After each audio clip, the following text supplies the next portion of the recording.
وہ کہتے ہیں جی یزید تو تابعی تھا جی، حضرت معاویہ کا بیٹا ہے، اور جامعہ ترمذی میں حدیث ہے جس نے مجھے دیکھا اسے بھی جہنم کی آگ نہیں چھوئے گی، اور جس نے میرے دیکھنے والے کو دیکھا یعنی صحابی کو دیکھا اور وہ ہو گیا تابعی، اسے بھی جہنم کی آگ نہیں چھوئے گی۔ تو کہتے ہیں جی یزید تو بخشا بخشا ہے۔ واہ، بخشا بخشا ہے، پھر حجاج بن یوسف بھی بخشا بخشا ہے، وہ تابعی نہیں ہے؟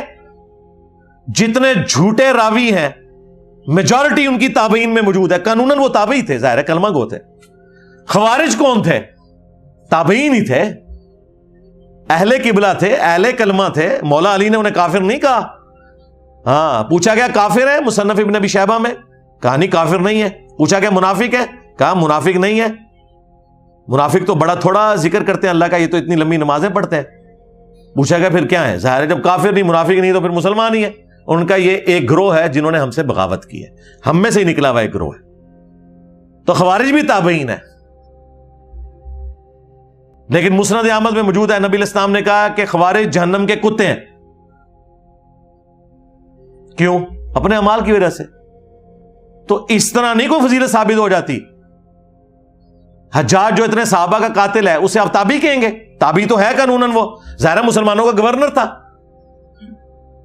لیکن مسلم شریف اٹھا کے دیکھیں، اسماء بنت ابی بکر نے کہا تھا حجاج ہم نے نبی علیہ السلام سے سنا تھا کہ بنو ثقیف میں ایک کذاب ہوگا اور ایک ظالم۔ کذاب تو ہم دیکھ چکے، ظالم تو ہے، یہ فضیلت ہے، لو سامو۔ اور مسلم شریف میں موجود ہے اس ظالم نے عبداللہ ابن زبیر کو شہید کیا، ان کی لاش لٹکا دی مکہ شریف میں اور یہودیوں کے قبرستان میں پھینکی، اور ان کی ماں کو بلا کے کہا جو حضرت ابو بکر کی بیٹی تھی بڑی، اما عائشہ سے بھی بڑی، اسماء کو، کہ دیکھو میں نے تیرے بیٹے کے ساتھ کیا کیا۔ تو انہوں نے فرمایا کہ تو نے میرے بیٹے کی دنیا برباد کی، میرے بیٹے نے تیری آخرت برباد کر دی ہے۔ ظالم انسان۔ یہ مسلم شریف ہے، مولانا شریف نہیں ہے۔ تو حجاج بھی پھر تابعی ہے، اسے بھی جہنم کی آگ نہیں چھوئے گی۔ نہ انہیں قرآن کا پتہ، نہ انہیں سنت کا فہم، نہ انہیں فقہ آتی ہے، صرف ایک بنو امیہ کی چاکری کرنی ہے، چاہے انہیں قرآن و سنت کا انکار کرنا پڑے، جھوٹی روایتیں گھڑنی پڑے، انہوں نے گھڑنی ہے، جو واضح احادیث ہیں ان کا انہوں نے انکار کرنا ہے۔ اس طریقے سے یہ لوگ لے کے چلتے ہیں۔ اچھا، مزے کی بات میں آپ کو بتاؤں، آج سے آلموسٹ 800 سال پہلے امام ابن جوزی گزرے ہیں رحمہ اللہ تعالی، المتوفى 597 ہجری۔ یہ شیخ عبد القادر جیلانی المتوفى 561 ہجری کے شاگرد بھی ہیں، محدثین میں بڑا مقام ہے ابن جوزی کا۔ یہ ابن قیم جوزی نہیں ہے جو ابن تیمیہ کا شاگرد ہے، یہ ابن تیمیہ سے بھی 200 سال پہلے گزرے ہیں۔ ابن تیمیہ بھی انہیں بہت بڑا محدث مانتے ہیں۔ انہوں نے الموضوعات، بڑی گھڑی ہوئی بڑی بڑی حدیثیں، وہ کتاب بھی لکھی ہے جس میں انہوں نے یہ بھی لکھا ہے کہ جو حدیث حضرت معاویہ کی شان میں ہوگی نا، یہ بھی اس بات کی نشانی ہے کہ یہ گھڑی ہوئی حدیث ہے۔ گھڑی ہوئی حدیثوں کی کچھ نشانیاں بتائی ہیں، ان میں سے ایک یہ بتائیے جو حضرت معاویہ کی شان میں ہوگی نا تو سمجھ لو کہ یہ گھڑی ہوئی حدیث ہے۔ اب یہ بہت بڑے محدث ہیں۔ ان کے زمانے میں ایک ناصبی تھا عبد المغیث، اس نے یزید کے فضائل کے اوپر کوئی رسالہ لکھا، تو ابن جوزی غصے میں آئے، انہوں نے ایک کتاب لکھی جو کتاب محدثین کے ہاں اتھینٹک مانی جاتی ہے۔ ابن تیمیہ نے بھی اس کی تعریف کی ہے، ابن کثیر نے بھی کی ہے۔ الرد علی المعتصب العنید المانع من ذم یزید، یہ اس متعصب ضدی شخص کے رد پہ لکھی جا رہی ہے کتاب جو یزید کو برا کہنے کو غلط سمجھتا ہے اور منع کرتا ہے۔ اس زمانے میں ایک یزیدی تھا عبد المغیث، اس کے رد پہ پھر انہوں نے طبیعت صاف کی ہے ان لوگوں کی۔ اس میں جب ایک دلیل یہ لی گئی نا کہ یزید جو ہے وہ حضرت معاویہ کا بیٹا ہے اور حضرت معاویہ کے لیے ترمذی میں روایت ہے اے اللہ اسے ہادی اور مہدی بنا، انہوں نے کہا یہ تو روایتی جعلی ہے، اس کی بنیاد کے اوپر تم یہ کلیم کر رہے ہو کہ ان کا یہ ڈیسیژن کرنا کہ یزید کو انہوں نے خلیفہ صحیح بنایا تھا، انہوں نے کہا یہ تو روایتی جعلی ہے۔ پھر انہوں نے روایت کے اوپر بحث کی۔ میں نے تو بخاری مسلم سے ثابت کیا یہ فٹ نہیں بیٹھتی، حضرت معاویہ کے دور میں جو جو کام ہوئے ہیں اس میں تو یہ دعا فٹ نہیں بیٹھتی۔ پھر انہوں نے کہا کہ اگر یہ حدیث کوئی صحیح بھی مانتا ہے تب بھی کوئی گارنٹی نہیں کہ نبی علیہ السلام کی یہ دعا قبول ہوئی ہو، کیونکہ نبی علیہ السلام کی کئی دعائیں اللہ نے واپس بھی کی ہیں، بخاری مسلم میں آئے، آپ نے دعا کی تھی کہ میری امت آپس میں نہ لڑے، اللہ تعالیٰ نے واپس کر دی۔ انہوں نے کہا کیا گارنٹی ہے؟ پھر ابن جوزی نے اتنا سخت جملہ لکھا، انہوں نے کہا اس سے بڑی کیا دلیل ہے، اگر حضور کی یہ دعا حضرت معاویہ کے حق میں قبول ہوئی ہوتی، بقول تمہارے اگر یہ روایت ثابت ہے، تو حضرت معاویہ جنگ صفین میں حضرت علی کے مقابلے پہ آتے۔ یہ آدھی اور مادی ہونا ہے کہ خلیفہ وقت کے خلاف کھڑے ہو گئے، کڈا بڑا پٹکار مارا انہوں نے۔ پھر انہوں نے احمد بن حنبل کا قول بھی نقل کیا، جب ان سے پوچھا گیا کہ یزید کے بارے میں آپ کا کیا موقف ہے، انہوں نے کہا یہ وہی ہے جس نے اہل مدینہ کے ساتھ جو کیا۔ پوچھا کیا کیا؟ کہا ان کا مال لوٹا، انہیں قتل کیا۔ تو شاگرد نے کہا صحابی کا بیٹا ہے، حدیث لے لیجیے۔ انہوں نے کہا حدیث کیا، ایک حدیث بھی اس سے نہیں لینی۔ اسی لیے دیکھ لیں ذخیرہ حدیث میں صحابہ کرام کی اولاد کی حدیثیں موجود ہیں۔ حضرت معاویہ 40 سال تک حکمران رہے ہیں، 20 سال تک گورنر اور اگلے 20 سال مکمل طور پہ حکمرانی، بیچ میں ایک حضرت علی والا پیریڈ تھا، اس کے بعد 20 سال یہی حکمران رہے نا صلح حسن کے بعد۔ 40 سال جس کا باپ مسلمانوں کا حکمران رہا ہے، اس کے بیٹے نے ایک حدیث بھی روایت نہیں کی ہے، اور نہ محدثین نے اسے نقل کیا، کیونکہ احمد بن حنبل کہتے ہیں اس سے کیا حدیث لوگے۔ پھر شاگرد نے پوچھا جب یہ یزید نے ظلم کیا اہل مدینہ کے ساتھ تو کون لوگ تھے ان کے ساتھ؟ ان کا اہل شام تھے، جو ہم امیر شام کہتے ہیں، یہ شامی تھے، ایک صوبہ تھا جس نے یہ سارے کا سارا ہنگامہ برپا کیا۔ تو یہ کتاب اردو زبان میں ترجمہ ہو کے آ چکی ہے، ایک دیوبندی عالم ہے، انہوں نے ترجمہ کیا، میں نے بارہا اس کتاب کا تعارف کروایا۔ اب نئی پرنٹنگ ہو کے یہ کتاب آ چکی ہے، ہماری ویب سائٹ پہ اس کا PDF بھی رکھا ہوا ہے، کسی نے PDF بنا دیا تھا تو ہم نے وہ اپلوڈ کر دیا، لیکن ہارڈ کاپی بھی آپ کے پاس ہونی چاہیے، وہ آپ منگوا سکتے ہیں۔ وہ کتاب کا ہم ٹائٹل پیج شیئر کروا دیں گے آپ کو، وہ کتاب پڑھنے سے تعلق رکھتی ہے، اس میں اور کئی چیزیں ہیں جو آپ کے لیے انشاءاللہ اس حوالے سے بینیفیشری ہوں گی۔ اچھا، اسی حوالے سے نا یہ بیچ میں ایک چوہا چھوڑ دیتے ہیں کہ جی اگر حضرت معاویہ نے اپنے بیٹے کو بنا دیا تو کیا ہوا، حضرت علی نے بھی تو اپنے بیٹے کو بنایا تھا۔ بالکل جھوٹ، حضرت علی نے کوئی اپنے بیٹے کو نہیں بنایا۔ مسند ابی یعلا میں، المستدرک للحاکم میں اور کتابوں میں موجود ہے، لوگوں نے حضرت علی کو کہا کیونکہ زخم لگنے کے بعد وہ کچھ دن زندہ رہے کہ آپ اپنا خلیفہ کسی کو نامزد کریں، انہوں نے کہا میں تمہیں ویسے ہی چھوڑ کے جاؤں گا جس طرح نبی علیہ السلام چھوڑ کے گئے تھے، تم اپنا خلیفہ خود چنو گے۔ اور یہ ظالم کہتے ہیں کہ حضرت علی نے حسن ابن علی کو اپنے بعد خلیفہ نامزد کیا، وہ صحابہ کرام نے مشورے سے چنا تھا۔ اس حوالے سے شیخ البانی نے ایک روایت لی ہے کہ میری امت کا پہلا شخص جو میری سنت کو بدلے گا وہ بنو امیہ سے ہوگا، اور شیخ البانی نے ساتھ پتہ کیا لکھا، یہ وہ شخص ہوگا جو خلافت کو ملوکیت بنا دے گا۔ تو دیکھ لیں پھر بنو امیہ کا پہلا شخص جس نے خلافت کو ملوکیت بنایا وہ کون ہے؟ حضرت ابوبکر بنو تیم سے، بنو امیہ سے نہیں۔ حضرت عمر بنو عدی سے، بنو امیہ سے نہیں ہے۔ حضرت عثمان بنو امیہ سے ہیں لیکن انہوں نے اپنے بیٹے کو نہیں بنایا۔ اس کے بعد حضرت علی بنو ہاشم سے ہیں، اس کے بعد حسن ابن علی کے 6 مہینے، پھر حضرت معاویہ رضی اللہ تعالیٰ عنہ بنو امیہ سے ہیں، انہوں نے اپنے بیٹے کو بنایا، جی بنایا، وہ ہم آپ کو پہلے بتا چکے ہیں۔ تو شیخ البانی جو محدث اعظم سعودیہ تھے، اس دور کا امام بخاری ان کو مانتے ہیں، اہل حدیث بھی اور دیوبند بھی اور بریلوی بھی وقت آنے پہ انہیں کوٹ کر دیتے ہیں۔ انہوں نے اشارتاً کہا کہ یہ وہ شخص ہوگا جو خلافت کو ملوکیت میں بدل دے گا، میری امت میں پہلا شخص جو میری سنت کو بدلے گا۔ تو یعنی انہوں نے نام لیے بغیر بتا دیا کہ یہ بندہ کون ہے، یزید کے ابا جی۔ ٹھیک ہو گیا۔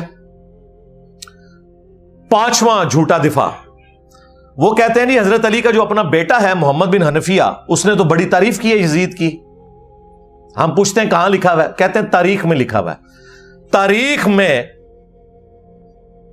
اگر 5% باتیں یزید اور ان کے والد کے حق میں ہے نا تو 95% ان کے خلاف ہیں، بلکہ ایمان ثابت کرنا بھی مشکل ہو جائے گا اگر تاریخ تبری کے حوالے ہم نے پیش کیے تو۔ حدیث سے بات کرو، جی حدیث میں تو اس طرح کی کوئی بات نہیں، آپ کو پتہ ہے ہماری باتیں حدیثوں میں تو نہیں نکلتی، جی ہمیں پتہ ہے، یہی تو ہم رونا رو رہے ہیں، لیکن وہ تاریخ میں تو ہے جی۔ ہم کہتے ہیں وہ جو تاریخ تم پیش کر رہے ہو وہی پوری پڑھ کے بتا دو، ابن کثیر نے نقل کی ہے، یہ مردود روایت، لیکن یہ روایت پوری نہیں پڑھ سکتے، وہ ان کے گاٹے فٹ ہو جائے گی۔ اس روایت میں پتہ کیا ہے؟ عبداللہ ابن متی صحابی محمد بن حنفیہ کے پاس آتے ہیں جو تابعی ہیں, جو حضرت علی کے بیٹے ہیں حنفیہ نامی عورت سے. انہیں آگے کہتے ہیں کہ حضرت آپ کا بھائی حسین شہید ہو گیا, یزید حکمران بن گیا, آپ کیوں نہیں قیام کرتے؟ تو ساتھ ہی کہا کہ اہل مدینہ میں سے کچھ لوگ شام سے آئے ہیں, انہوں نے یزید کو اس حال میں پایا ہے کہ وہ تارک الصلاح ہے, وہ شراب پیتا ہے اور کتاب و سنت سے تجاوز کرتا ہے.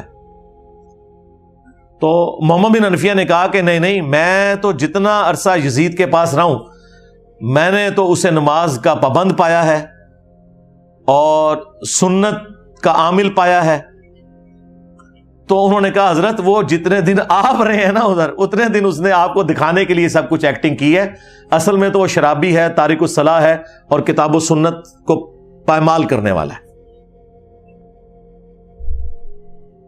اب یہ پوری روایت تھی, انہوں نے آدھی لے لی کہ محمد بن حنفیہ نے کہا میں اسے نماز کا پابند پاتا ہوں, جبکہ صحابی کہہ رہا ہے کہ وہ شرابی ہے, تارک الصلاح ہے, کتاب و سنت کا مذاق اڑاتا ہے. اب مجھے بتائیں صحابی اور تابعی کی بات ٹکرائے تو کس کی بات مانی جائے گی؟ انہوں نے آدھی روایت نقل کی. اسی لیے ہمارے جو استاد تھے شیخ زبیر صاحب, انہوں نے فتاوی علمیہ میں باقاعدہ اس روایت کو ڈسکس کر کے کہا کہ اگر اس روایت کو تم صحیح مانو گے نا, پھر ماننا پڑے گا کہ یزید نماز بھی نہیں پڑھتا تھا, وہ شرابی بھی تھا اور کتاب و سنت کو توڑتا تھا, اس کے احکامات سے تجاوز کرتا تھا. بہتر یہ ہے کہ اس روایت سے جان چھڑا لو. انہوں نے کہا میرے نزدیک یہ پوری روایت ثابت ہی نہیں ہے, کیونکہ اگر روایت لینی ہے پھر پوری لینی ہے, آدھی تو نہیں لینی. سند تو ایک ہے اور وہ مردود سند ہے. یہ جناب جو انہوں نے ایک رٹ لگائی تھی کہ محمد بن حنفیہ نے تعریف کر دی, لو سامو اور پوری تعریف بیان کرو, پھر پتہ چلے گا صحابی کرتے ہو, صحابی کو تو تم نے چھوڑ دیا. جھوٹا دفاع نمبر 6, وہ کہتے ہیں جی حضرت حسین کو تو کوفیوں نے مار دیا تھا, خود ہی شیعہ علی نے مار دیا تھا, ایم یزید کے متھے مار دیا. واہ واہ, بالکل کوفیوں نے مارا تھا, لیکن وہ کوفی کون تھے؟ جو اہل شام کے انڈر تھے. یہاں پہ بھی جو کچھ ہوتا ہے نا, جب گورنمنٹ ایک ہو تو بات آتی ہے پنجاب پولیس نے یہ کیا. بھائی پنجاب پولیس وفاقی حکومت کے انڈر آتی ہے, اگر اچھا کام کرے گی تو وفاقی حکومت کے کھاتے میں ڈلے گا, برا کرے گی تو وفاقی حکومت کے کھاتے میں. وہاں پہ بھی کوفہ ایک صوبہ تھا شام کی حکومت کا. کوفی وہ تھے جو 22,000 کا لشکر لے کے آئے تھے کربلا میں, وہ کوفی تھے, لیکن اس گورنمنٹ کے انڈر تھے. یہ وہ کوفی نہیں تھے جنہوں نے خطوط لکھے تھے, وہ تو صحابہ اور تابعین تھے. سلمان ابن سرد جن کی حدیث ہے بخاری اور مسلم میں, نبی علیہ السلام نے 2 بندوں کو لڑتے ہوئے دیکھا اور کہا میں ایک کلمہ ایسا جانتا ہوں یہ پڑھ لیں تو شیطان ان سے دور ہو جائے گا, ان کا غصہ ٹھنڈا ہو جائے گا, اعوذ باللہ من الشیطان الرجیم. یہ جو بخاری مسلم کی حدیث ہے اس کے راوی ہیں سلمان ابن سرد. یہ مین بندہ تھا جنہوں نے حضرت حسین کو کہا کہ وہ بڑا مر گیا اور اپنے بعد ایک چھوٹا چھوڑ گیا, اور جو لفظ انہوں نے استعمال کیا نا وہ استعمال کیا جو موسیٰ کے مخالف کے لیے ہم استعمال کرتے ہیں کہ ایک بڑے والا مر گیا اور اپنے بعد ایک چھوٹا چھوڑ گیا اپنی جگہ. اتنے سخت الفاظ. اس وقت عبید اللہ ابن زیاد کے روب کی وجہ سے وہ لوگ نکل نہیں سکے. مسلم بن عقیل کو قتل کر دیا گیا, اس سے پہلے نعمان بن بشیر کو گورنی سے ہٹایا گیا, لیکن بعد میں توابون کی تحریک انہوں نے چلائی اور وہ شہید ہوئے سارے. اور پھر مختار سقفی آیا, اس نے پھر عبید اللہ ابن زیاد کو بھی قتل کیا. بخاری اٹھا کے دیکھیں, ترمذی اٹھا کے دیکھیں, حضرت حسین ابن علی کا سر کاٹ کے عبید اللہ ابن زیاد گورنر کوفہ جو یزید کا تھا اس کے سامنے تشت میں پیش کیا گیا. اللہ کی لعنت, اللہ کے فرشتوں کی لعنت, تمام لعنت کرنے والوں کی لعنت جنہوں نے اہل البیت کو یوں ظلمن شہید کیا, آمین. تو وہ چھڑی سے ان کے چہرے مبارک کو چھیڑنے لگا اور ان کے حسن میں کوئی کلام کرنے لگا. تو انس ابن مالک پاس کھڑے تھے, وہ اتنا ہی کر سکتے تھے, بوڑھے ہو چکے تھے, 90+ تھے. انہوں نے کہا کہ رسول اللہ کے سب سے زیادہ ہم شکل حسین ابن علی تھے. یہ بخاری کے الفاظ ہیں. اسی حدیث میں امام بخاری نے لکھا ہے برأس الحسین علیہ السلام, حسین علیہ السلام کا سر مبارک, علیہ السلام لکھا ہے. مولوی نے عربی میں علیہ السلام لکھا تھا, اردو میں ترجمہ رضی اللہ عنہ کر دیا, نکال ہی دیا. عربی میں لکھا ہوا ہے, آپ کھول کے دیکھ لیں, مکتبۃ الشاملہ میں بھی, اسلام 360 میں بھی عربی میں لکھا ہوا ہے, اردو میں رضی اللہ عنہ لکھا ہوا ہے. اور جب زید بھائی مجھے ملنے آئے نا, میں نے کہا یہ دیکھ لیں, انہیں یقین ہی نہیں آیا, کہتے ہیں یار یہ انہوں نے کیا ہوا ہے. میں نے کہا یہ اچھا ہے, اس کو چینج کرنے کی ضرورت نہیں ہے, ہم نے بتانا ہے بعد میں بھی کہ کیا کام ڈالتے ہیں. انہوں نے دارالاسلام والوں سے اٹھایا تھا, میں نے کہا اسی طرح ہی رہنے دیں تاکہ ہم دکھا سکیں بعد میں. sunna.com بہت بڑی ویب سائٹ ہے جس پہ حدیث کی کتابیں ہیں, عربی میں علیہ السلام لکھا ہے, اردو میں رضی اللہ عنہ لکھا ہوا ہے, ایک فرقہ وارانہ اس چیز کو دھڑاڑ کو قائم رکھنے کے لیے. تو عبید اللہ ابن زیاد جس کے سامنے حضرت حسین کا سر کاٹ کے رکھا گیا, وہ کوفی تھا لیکن گورنر تھا شامیوں کی طرف سے, لہذا یہ کہنا کوفیوں نے مار دیا تھا ظالموں, یہ وہ کوفی تھے جو حضرت حسین کے مخالفین تھے, نہ کہ وہ شیعان علی کے جنہوں نے حضرت حسین کو وہاں پولیٹیکل سٹرگل کے لیے بلایا تھا. اور حضرت حسین لڑنے نہیں گئے تھے, بچوں کے ساتھ ایک سیاسی جدوجہد کے لیے جا رہے تھے جس کا آخری انجام قیام حسین ہی ہونا تھا, لیکن اس سے پہلے ہی ان کو شہید کر دیا گیا. اسی لیے انہوں نے راستہ بھی بدلا. یہ جو کہتے ہیں جی وہ دمشق کی طرف جا رہے تھے یزید کے ہاتھوں میں ہاتھ دینے, بالکل جھوٹ ہے. وہ راستہ انہوں نے اس لیے بدلا تھا کہ انہیں پتہ چل گیا تھا کہ مسلم بن عقیل شہید ہو چکے ہیں, یہ مجھے بھی کوفے تک نہیں پہنچنے دیں گے, تو میں انہیں دھوکہ دے کے دوسرے راستے سے جاؤں. لیکن ان کے پاس تو اتنی فوج تھی, انہیں بھی یہ خطرہ تھا کہ حسین ابن علی کہیں راستہ نہ بدلے, تو انہوں نے کربلا کے پاس بھی پڑاؤ کیا تھا کہ اگر اس راستے سے بھی آئے تو ہم پکڑ لیں گے, جو یہ نقشے بنا کے آپ کو بتا رہے ہوتے ہیں. اللہ کے بندو ڈر جاؤ, جھوٹ باندھتے ہو, اپنی طرف سے باتیں بنا کے منسوب کرنا شروع کر دیتے ہیں. جھوٹا دفاع نمبر 7 جو اسی کے ساتھ جڑا ہے, وہ کہتے ہیں حسین علیہ السلام نے 3 شرائط رکھ دی تھیں جی کربلا میں. انہوں نے تو خود عبید اللہ ابن زیاد کو کہا کہ مجھے یزید کے پاس جانے دو, میں اس کے ہاتھوں میں ہاتھ دے کے بیعت کر لیتا ہوں. واہ واہ واہ سبحان اللہ. اگر یہ ہو جاتا تو عبید اللہ ابن زیاد نے لڑیاں ڈالنی تھی اور کہنا تھا یزید صاحب آپ کے ابا جی جو کام 4 سال تلوار کے زور پہ نہیں کروا سکے, دیکھیں میں نے کروا لیا ہے. اور یزید اسے کتنا انعام دیتا کہ میرے ابا جی جو کام نہیں کروا سکے, کہ حسین کی بیعت نہیں لے سکے, تم نے لی ہے. ظاہر ہے اس کے بعد تو پھر بنو امیہ کی حکومت لیجیٹمائز ہو جانی تھی نا, جب بنو ہاشم نے بیعت کر لی نبی علیہ السلام کے گھر والوں نے. آپ دیکھیں مسئلہ یہی تھا کہ جب تک حضرت حسین بیعت نہیں نہ کرتے وہ حکومت جو ہے لیجیٹمائز نہیں ہوگی, وہ تلوار کے زور کے اوپر ہے. تو یہ عقل مانتی ہے کہ عبید اللہ ابن زیاد یہ موقع جانے دیتا. کہتے ہیں دوسری شرط رکھی کہ مجھے مسلمانوں کے کسی بارڈر والے ایریا میں بھیج دیں, میں کافروں کے خلاف جہاد کروں. اس زمانے میں تو کافروں کے خلاف کوئی جہاد نہیں ہو رہا تھا, آپس کی خانہ جنگی تھی, یہ بھی بالکل فراڈ ہے. تیسرا جی مجھے مدینہ شریف واپس جانے دو. انہوں نے مدینہ شریف کو جانا تھا, انہیں تو راستے میں پتا تھا کہ مسلم بن عقیل شہید ہو چکے ہیں اور میرے ساتھ کیا ہوگا. ان کو تو حدیثیں پتا تھی کہ میرے بارے میں موجود ہے. یہ جس کتاب سے انہوں نے پیش کیا انصاب الاشراف, امام بلازری کی کتاب, اور کہتے ہیں یہ 3 شرائط موجود ہیں. اور وہ آئے دن آپ کو وہ جو ایک مماتی دیوبندیوں کا مولوی ہے نا, وہ بھی یہ بیان کرتا پھرتا ہے, پکا یزیدی ہے وہ. ایون آپ تو وہاں بھی اس کو اپنے پلیٹ فارم کے اوپر لے کے آتے ہیں, بندیالوی کو, اس کی میں نے طبیعت صاف کی تھی. کلن اور یاد آیا جائے, میں انہوں پر دسیا سی تو قرآن بھی نہیں آتا ظالم, کتھو چیزاں چک کے کتنے فٹ پہ کرنا ہے. کلن وعد اللہ الحسنہ, اس کی میں نے تفسیر پھر بیان کی تھی قرآن سے, بخاری سے, مسلم سے. یہ اس نے ذلیل حرکت کی کہ اس نے کہا یہ 3 شرائط تھیں. انصاب الاشراف جو کتاب ہے نا, اگر اس کتاب سے یہ تم نے روایتیں ماننی ہیں تو پھر اس میں تو بہت کچھ لکھا ہوا ہے جو تمہیں ہضم نہیں ہوگا. اسی لیے ہمارے استاد شیخ زبیر علی زئی صاحب نے اگرچہ فضائل صحابہ کتاب میں یہ روایت نقل کی انصاب الاشراف سے, اور لکھا کہ اس کی سند حلال بن یساف تک تو درست ہے, لیکن یہ نہیں انہوں نے کنفرم کیا کہ حلال بن یساف واقعہ کربلا میں تھا یا نہیں. اور بعد میں اس کتاب سے ہی جان چھڑا لی, حلال بن یساف بھی فارغ ہو گیا. وفات سے پہلے انہوں نے فتاوی علمیہ میں مضمون لکھا کہ امام بلازری کی کتاب ثابت نہیں ہے. لیکن یہ انہوں نے کیوں کیا وہ آپ کو میں بتاؤں گا, یہ انہوں نے نہیں بتایا. یہ جب میری ان سے ڈسکشن ہوئی تو انہوں نے کہا کہ علی بھائی اگر ہم اس کتاب کو صحیح مانیں نا تو اس میں تو باقی روایتیں موجود ہیں, ان کا کیا کریں گے. میں 3 روایتیں پیش کرنے لگا ہوں الزامی جواب کے طور پہ, یہ نہ ہو اس کو کوئی کلپ کاٹ لے. وہ گلے پھاڑنے والے مولویوں نے میرا یہ کلپ کاٹ لیا تھا. کہ اگر تم نے 3 شرائط والی کتاب انصاب الاشراف کو ماننا ہے تو اس میں یہ لکھا ہوا ہے یزید کے والد کے بارے میں کہ اس کا تابوت جہنم کی آگ میں ہے. جی یہ لکھا ہوا ہے.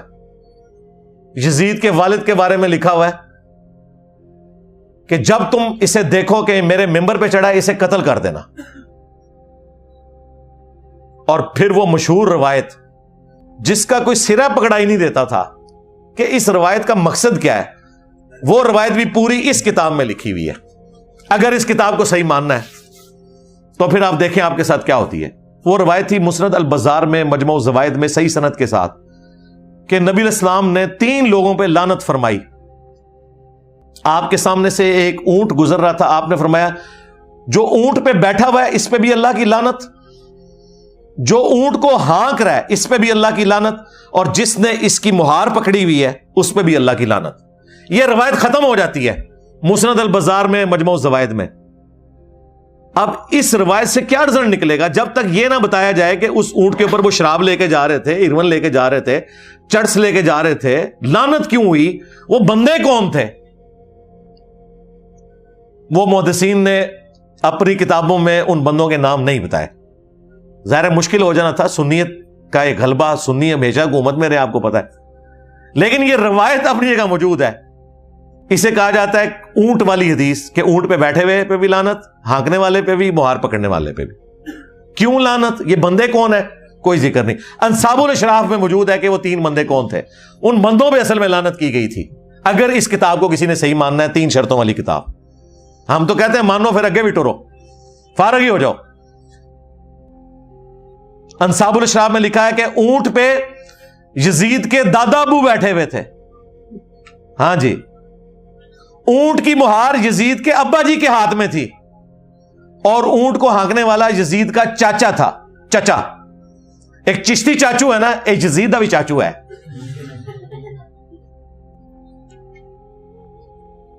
تو اب یہ 3 نام میں نے اس لیے نہیں بتایا کہ وہ پھر کلپ کو کاٹیں گے. میں نے آپ کو اشارتاً بتا دیا کہ اونٹ پہ یزید کا دادا بیٹھا ہوا تھا, مہار اس کے ابے کے ہاتھ میں تھی, اور ہانکنے والا چاچا تھا.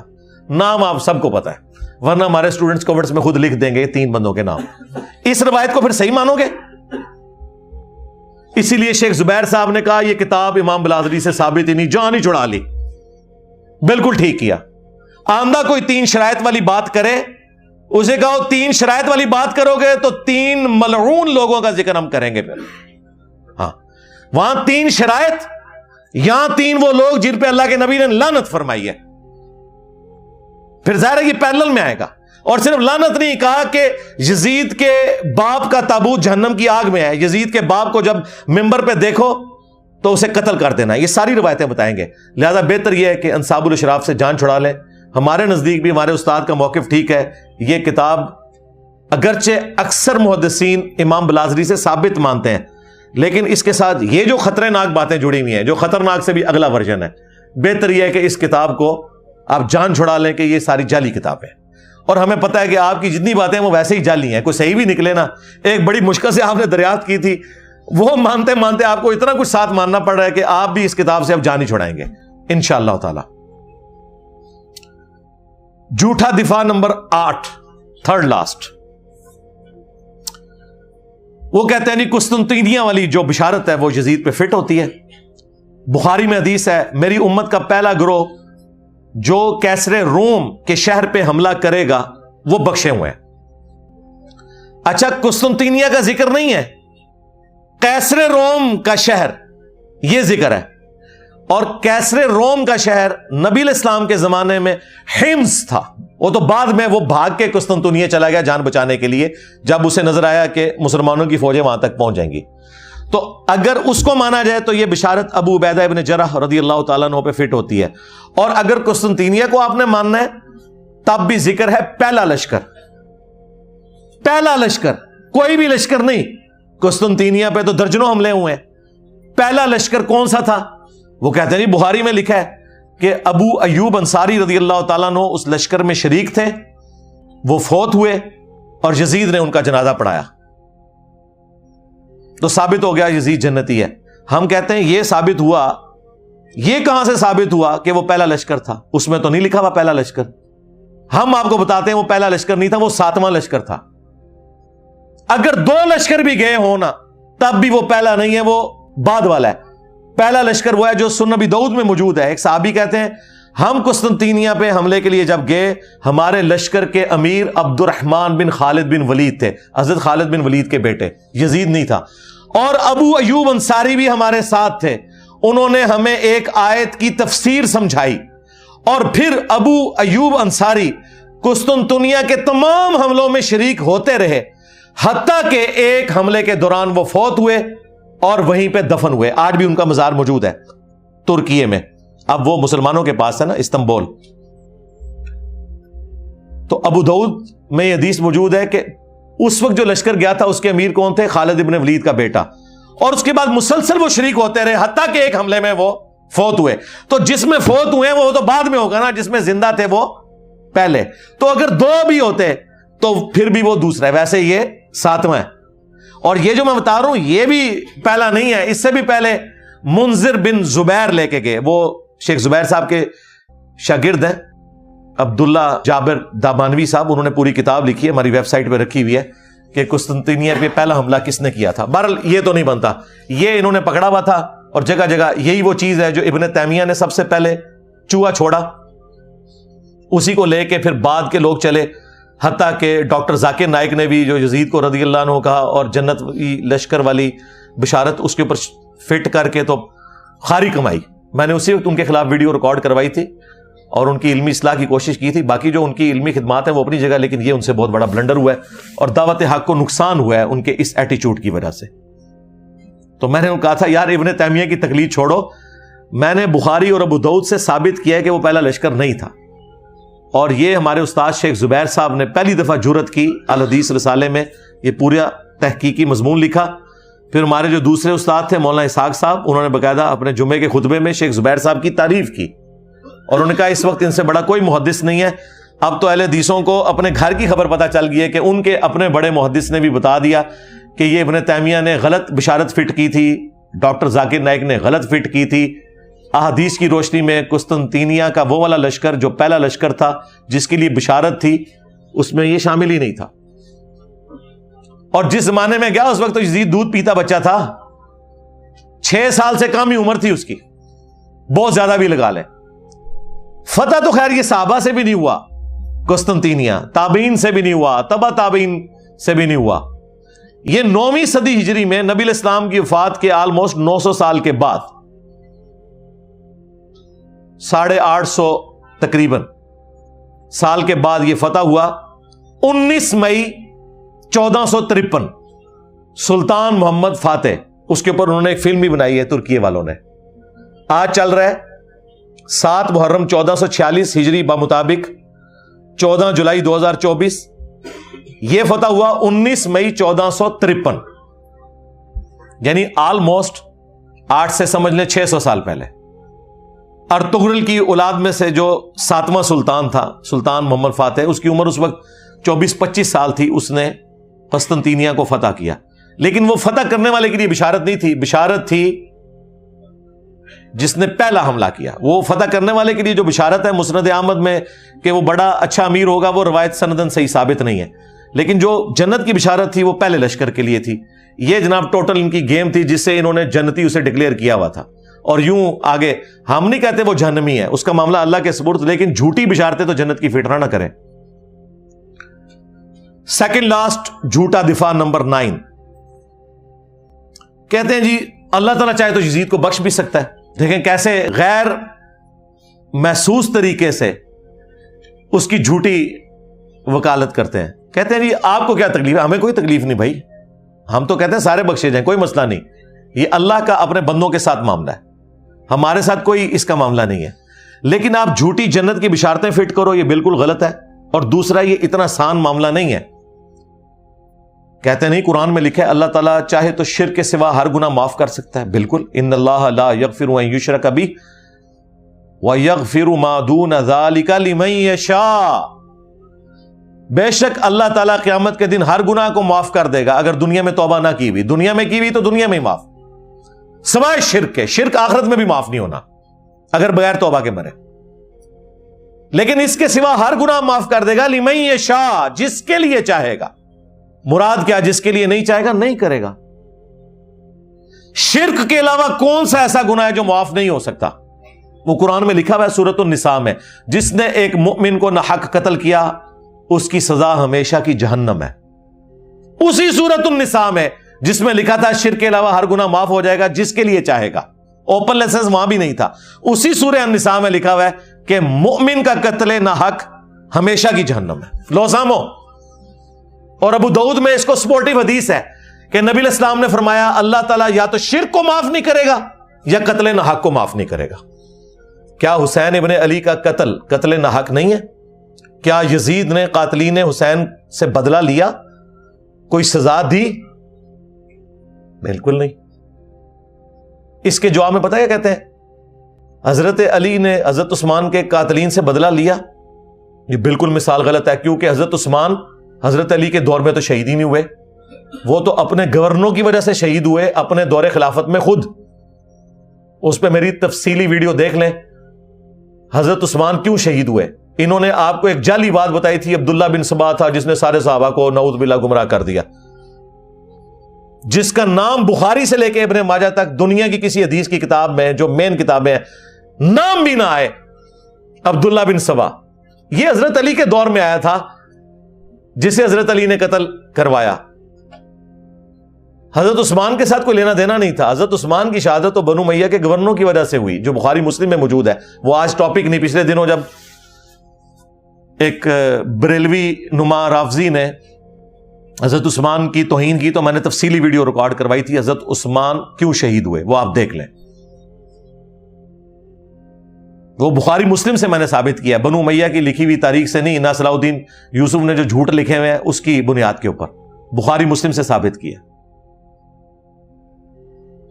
تو یہ بالکل غلط اینالوجی ہے۔ حضرت عثمان حضرت علی کے دور میں شہید نہیں ہوئے، لیکن حضرت حسین ابن علی، حضرت معاویہ رضی اللہ تعالیٰ عنہ کے بیٹے یزید ابن معاویہ جس کی آپ جھوٹی وکالت کرتے ہیں، اس کے دور ملوکیت میں شہید ہوئے ہیں۔ ویسے تو آپ کہتے ہیں، حضرت عمر کہتے ہیں میرے دور حکومت میں اگر کوئی کتا بھی مر جائے فرات کے کنارے تو میں جواب دے ہوں، اور فرات کے کنارے حسین ابن علی شہید ہو جائیں تو وہ جواب دہ نہیں ہے اس وقت کا حکمران۔ مسند احمد میں حدیث ہے، مولا علی جنگ صفین سے واپسی پہ نہروان جاتے ہوئے جب نینوا نامی جگہ سے فرات کے کنارے گزرے تو کہا اصبر یا ابا عبداللہ، اے ابو عبداللہ صبر کرنا صبر کرنا صبر کرنا۔ تو وہ ساتھ جو غلام تھا اس نے کہا آپ کس سے باتیں کر رہے ہیں؟ تو اپنے تخیل میں آپ بات کر رہے تھے، اپنے دکھ کا اظہار کر رہے تھے۔ تو ابو عبداللہ حضرت حسین کی کنیت تھی، وہ ان کو مخاطب کر رہے تھے۔ پھر انہوں نے کہا کہ میں ایک دن نبی علیہ السلام کے پاس حاضر ہوا اس حال میں کہ حضور نے حسین کو اپنے ہاتھوں میں اٹھایا ہوا ہے، آپ کی آنکھوں سے مسلسل آنسو جاری ہیں۔ میں نے کہا میرے ماں باپ آپ پہ قربان، آپ کو کس نے غمگین کر دیا؟ تو آپ نے فرمایا ابھی ابھی حضرت جبرائیل علیہ السلام آئے تھے، انہوں نے مجھے خبر دی کہ آپ کے اس بیٹے کو جس سے آپ اتنا پیار کر رہے ہیں، آپ کی امت پیاسا فرات کے کنارے شہید کر دے گی، تو میں اپنے جذبات پہ قابو نہیں رکھ سکا۔ پھر میرے کہنے پر حضرت جبرائیل نے ہاتھ مار کر کربلا کی سرخ مٹی بھی مجھے لا کر دکھائی۔ تو نبی علیہ السلام کو حضرت حسین کی پیدائش کے ساتھ بتا دیا گیا تھا، حضرت حسین کو بھی پتا تھا میں نے کربلا میں مظلوماً شہید ہونا ہے، یہ کوئی چھپی ہوئی بات نہیں تھی، یہ اوپن سیکرٹ تھا۔ پھر حضور کی وفات کے 50 سال بعد جب 61 ہجری میں یہ واقعہ ہوا تو مسند احمد میں موجود ہے، عبداللہ ابن عباس نے ایک خواب دیکھا۔ یہ کسی وہابی کا خواب نہیں ہے، کسی بریلوی کا خواب نہیں، دیوبندی کا نہیں، یہ صحابی کا ہے جو نبی اسلام کی شکل کو پہچانتا ہے، جس کے لیے گارنٹی ہے کہ اس شکل میں شیطان نہیں آ سکتا۔ دوپہر کے وقت کہتے ہیں میں نے دیکھا نبی اسلام کے بال بکھرے میں گرد آلود ہیں، ہاتھ میں خون کی ایک شیشی ہے۔ میں نے کہا یا رسول اللہ میرے ماں باپ قربان، آپ کی یہ حالت کس نے کر دی؟ تو نبی اسلام نے کہا کہ میں صبح سے حسین اس کے ساتھیوں کا خون جمع کر رہا ہوں کربلا میں۔ یہ ایک تمثیلاً ایک خواب دکھایا گیا، یہ نہیں کہ نبی اسلام وہاں پہ موجود تھے، یہ تمثیلاً ہے۔ کہتے ہیں میں گھبرا کے اٹھا، میں نے وہ تاریخ اور دن نوٹ کیا اور کتنے عرصے بعد خبر آئی، کیونکہ اس زمانے میں میڈیا تو نہیں تھا، کہ 10 محرم الحرام 61 ہجری میں حسین ابن علی کو ان کے ساتھیوں سمیت کربلا میں شہید کیا گیا۔ نبی علیہ السلام اپنی وفات کے بعد بھی تمثیل کے طور پہ اللہ تعالیٰ نے دکھایا کہ حضور کا دل دکھا ہوا ہے جو کچھ حسین ابن علی کے ساتھ ہوا. اور مزے کی بات آپ کو بتاؤں, یہ حدیث شاہ اسماعیل دہلوی جو وہابیوں کا امام ہے, دیوبند اور اہل حدیث کا, جس طرح بریلویوں کے لیے عام مذہب بریلوی ہے, اس نے اپنی کتاب تقویت الایمان کے ساتھ جو تذکیر الاخوان لکھی نا, اس میں انہوں نے یہ حدیث مسند احمد کی لکھی اور لکھا یزید پلید. یہ آج یزید کو رضی اللہ عنہ کہتے ہیں, ان کا ابا کہتا تھا یزید پلید. اور یہ حدیث لکھ کے انہوں نے کہا کہ یہ حدیث اس بات پر گواہ ہے کہ نبی علیہ السلام جنتوں میں اپنے حسین کی شہادت پہ غم زدہ ہیں. یہ کس نے لکھا؟ اسماعیل دہلوی نے. اس حدیث سے یہ رزلٹ نکالا انہوں نے, اور یہ پچھلے کیا کر رہے ہیں ریالوں کے چکر میں. تو یہ تکلیف دہ چیز جو امت کو جس نے دو ٹکڑے کر دیا, آج تک امت جڑ نہیں سکی. الحمدللہ ہم نے کوشش کی ہے قرآن و سنت کی روشنی میں ان چیزوں کو پبلک کے سامنے رکھیں اور لوگوں کو یہ پتا چلے کہ حق بات کیا ہے. باقی یہ زبردستی دھکے کے ساتھ چیزوں کو ثابت کرنا یہ بالکل ظلم والی بات ہے. مجھے یہاں پہ وہ قول یاد آیا ابراہیم نخعی کا, جو بخاری مسلم کے راوی ہیں, تابعی ہیں. وہ کہتے ہیں بالفرض اگر میں دنیا میں قاتلین حسین میں شامل ہوتا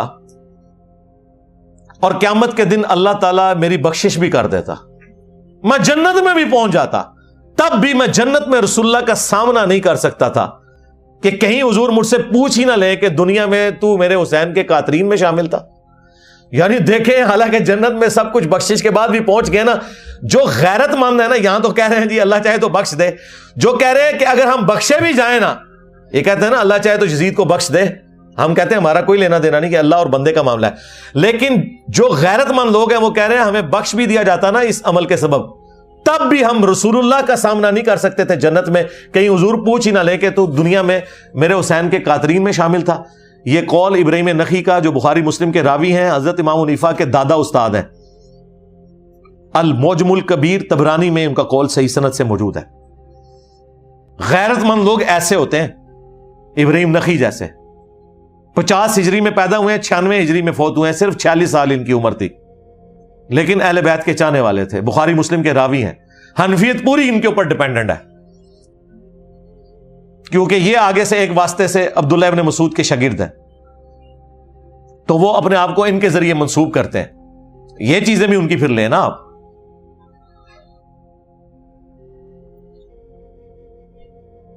دسواں جھوٹا دفاع آخری, وہ ہے بات تو سچ ہے مگر بات ہے رسوائی کی. کہتے ہیں جن یہ سب باتیں آپ کی ٹھیک ہیں, لیکن یہ تو شیعوں والی باتیں, یہ آخری حربہ ہوتا ہے ان کے پاس. یہ تو رافضیوں والی باتیں ہیں, یہ آپ سنی ہو کے شیعوں والی باتیں کر رہے ہیں. جی جی بالکل, جس طریقے سے جب وہابی لوگ قل انما انا بشر مثلکم پڑھتے ہیں نا, اور بتاتے ہیں کہ نبی علیہ السلام بھی اسپیشی میں انسان تھے, مرتبے میں نہیں, اسپیشی ہونے میں. تو بریلوی انہیں کہتے ہیں کہ جی آپ کو قرآن میں یہی آیت پڑھنی تھی اور تھوڑی آیات ہیں پڑھنے کے لیے. تو وہابی لوگ اس وقت کیا کہتے ہیں کہ نہیں, ہم نے آپ کو صحیح عقیدہ سمجھانا ہے, تو اس لیے آپ کو یہ آیت پڑھ کے سنائیں گے. بریلویوں کو بھی لگتا ہے کہ قل انما انا بشر مثلکم, یہ وہابیوں والی باتیں ہیں, حالانکہ یہ اللہ نے نازل کی ہوئی ہے. تو وہابیوں کو اب اس تکلیف کا اندازہ ہوگا کہ جب آپ آیت پیش کریں اور آپ کے مخالفین یہ کہیں کہ یہ وہابیوں والی باتیں ہیں, اور اس کی وجہ سے قرآن و حدیث کا انکار کر دیں. آپ بخاری مسلم سے نماز کا طریقہ دکھائیں, وہ کہتے ہیں طریقہ تو ٹھیک ہے لیکن وہابی اس طرح نماز پڑھتے ہیں اس لیے ہم نے نہیں پڑھنی. یہ بھی اکثر لوگ یہی دلیل پیش کرتے ہیں. پھر گستاخانہ نماز ٹھیک ہوگی, تو اس وقت ان کو کتنا برا لگتا ہے کہ ہم آپ کو بخاری مسلم پیش کر رہے ہیں, آپ ہمیں یہ باتیں کر رہے ہیں. بالکل اس طریقے سے جب ہم بخاری مسلم سے بنو امیہ کو ایکسپوز کرتے ہیں اور آپ ہمیں کہتے ہیں یہ شیعوں والی باتیں ہیں, تو آپ ہمیں نہیں گالی دے رہے, آپ تو امام بخاری امام مسلم کو گالی دے رہے ہیں, ہمیں تو دے ہی نہیں رہے. نہیں, یہ بخاری مسلم عوام کے لیے نہیں لکھی گئی تھی. اچھا, عوام کے لیے نہیں لکھی گئی, آپ کی تو ساری عوام بخاری مسلم پڑھ کے ہی رفع الیدین شروع کر رہی ہے. اگر اس وقت اپنے مولویوں کی بات سن لیتی کہ بخاری مسلم عام آدمی نے نہیں پڑھنی, تو دیوبندی بریلوی مر جاتی. خود پڑھا ہے نا, تبھی ادھر تک پہنچے ہیں.